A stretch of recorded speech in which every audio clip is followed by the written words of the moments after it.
ආයුබෝවන් අනුස් kitchen YouTube channel එකට ඔයාලව ආදරෙන් පිළිගන්නවා. ඔයාලා මාව දැනටමත් subscribe කරේ නැත්නම් පහළ තියෙන රතු පාට subscribe button එක click කරන්න. මාව like කරන්න, share කරන්න, comment කරන්න අමතක කරන්න එපා. අද මම ඔයාලට අරගෙන ආවේ බිත්තර නැතුව හදන yogurt cake එකක්.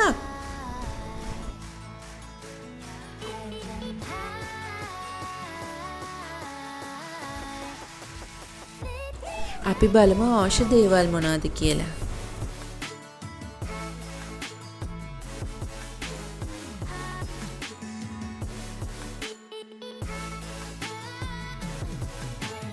මම බෝල් එකට දිය කරගත් බටර්, යෝගට් කෝපය, සීනි එකතු කරලා whisk එකෙන් හොඳට කලවම් කරගන්නවා.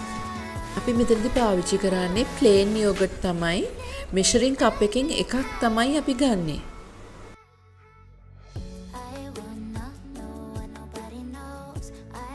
කෑලි හිටින් නැති වෙන්න අපි හොඳට whisk එකෙන් කලවම් කරගන්න ඕන.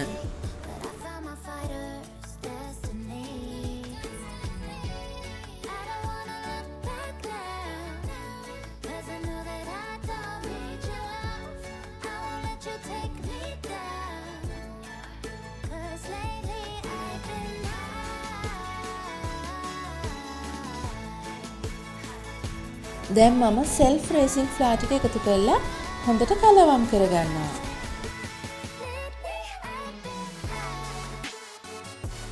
පොඩ්ඩක්වත් කෑලි හිටින් නැති වෙන්නේ whisk එකෙන් හොඳට කලවම් කරගන්න ඕන.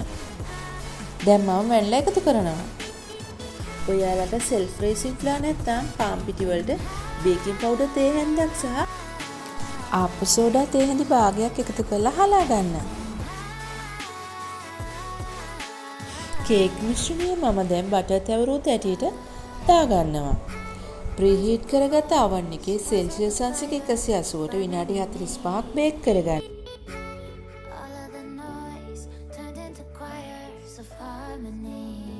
දැන් අපේ කේක් එක බේක් වෙලා තියෙන්නේ. මම මේක කූල් වෙලා ටිකක් වෙලා තියෙනවා.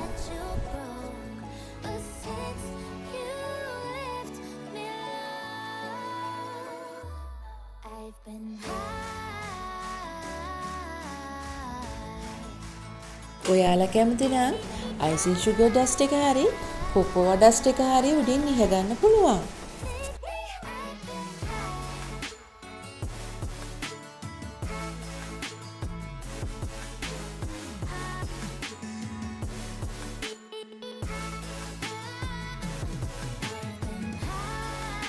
ඔයාලා මගේ වීඩියෝ එකට කැමති නම් subscribe කරන්න, share කරන්න, like කරන්න, comment කරන්න අමතක කරන්න එපා.